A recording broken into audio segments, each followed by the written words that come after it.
Selamat petang, salam sejahtera.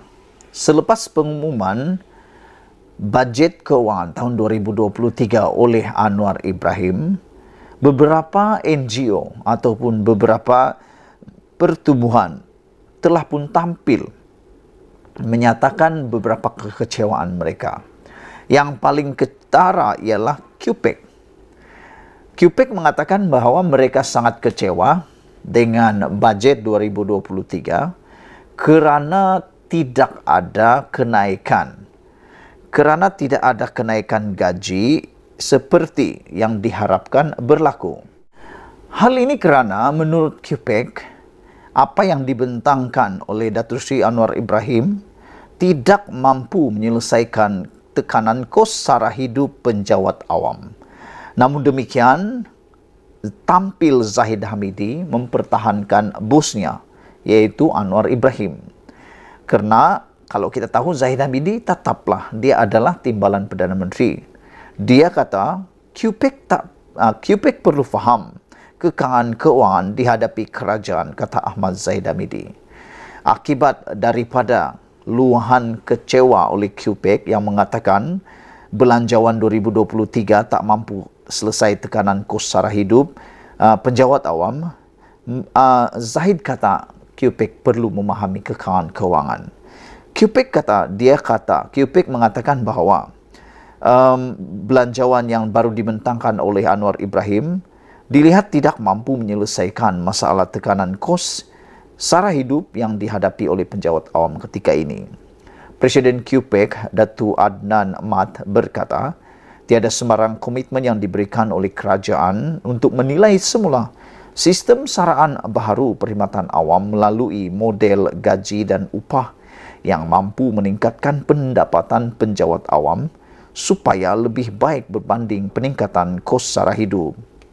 Faktor gaji dan upah menjadi perkara yang mendesak pada ketika ini kerana kadar semasa dilihat tidak lagi relevan dengan peningkatan kos sara hidup yang naik dengan begitu mendadak, terutama membabitkan keperluan asas seperti makanan dan kesihatan dan perumahan, kata beliau. Ini susulan permohonan QPEC untuk Anwar Ibrahim menyelesaikan masalah sara hidup penjawat awam dengan memohon supaya gaji penjawat awam dinaikkan. QPEC menuntut supaya Anwar Ibrahim menyelesaikan masalah kos sara hidup penjawat awam dengan menaikkan gaji penjawat awam. Kata presidennya, beliau berkata, kunci utama untuk negara keluar daripada belenggu kos sara hidup ialah dengan meningkatkan kadar gaji serta upah pekerja. Saya setuju dengan apa yang dikatakan oleh Datuk Adnan Mat ini, iaitu kunci utama untuk negara keluar daripada belenggu kos sara hidup ialah dengan meningkatkan kadar gaji serta upah pekerja.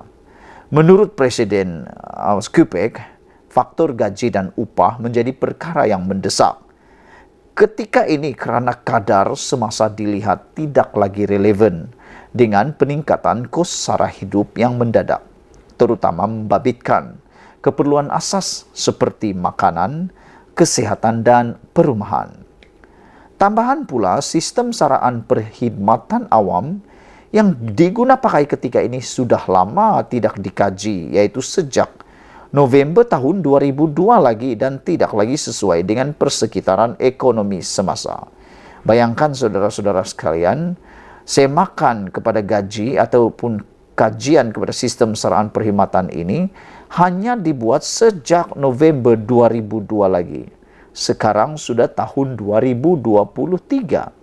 Lebih kurang dalam 21 tahun sudah sistem ini tidak pernah dikaji.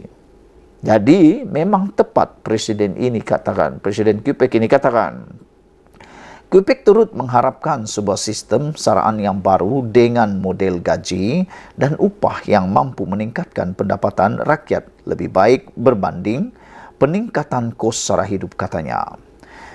Beliau berkata, kenaikan gaji tahunan perlu ditetapkan pada kadar minimum RM180 setahun untuk mengimbangi kos sara hidup.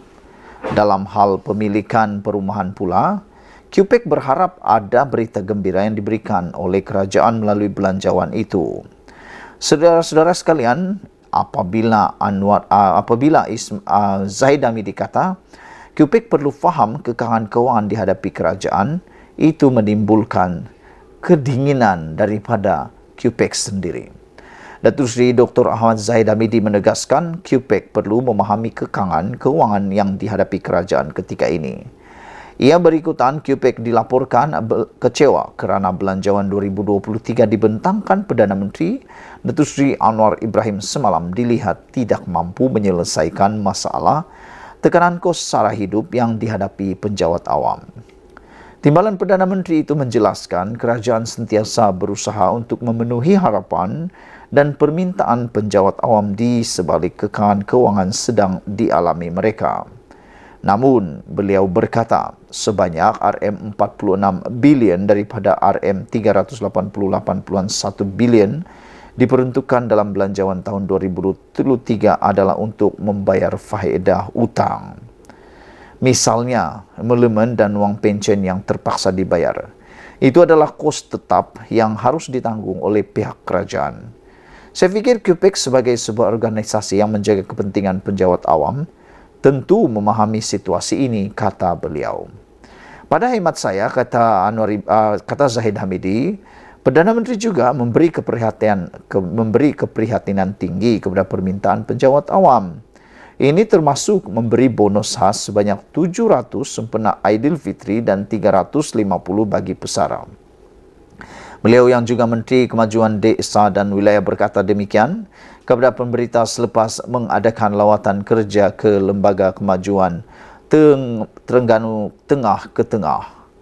Dalam lawatan itu, Ahmad Zahid turut menyaksikan penyerahan sumbangan RM101.900 hasil kutipan warga ke Tengah serta anak syarikat kepada tabung bencana gempa bumi Turki Syria.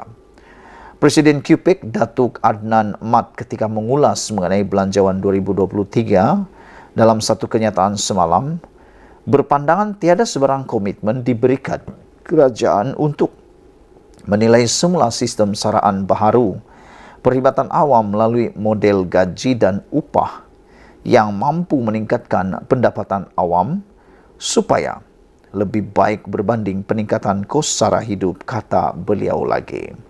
Saudara-saudara sekalian, apapun yang sedang berlaku memang dan amat tepat sekiranya kerajaan mengambil perhatian terhadap kepayahan para pekerja awam ini. Mereka hanya dapat berharap agar ihsan daripada kerajaan dapat membantu meringankan beban hidup, kos sara hidup yang makin tinggi. Dengan bantuan RM700 itu memang amat baik untuk Aidilfitri. Namun demikian, bantuan itu hanya one-off.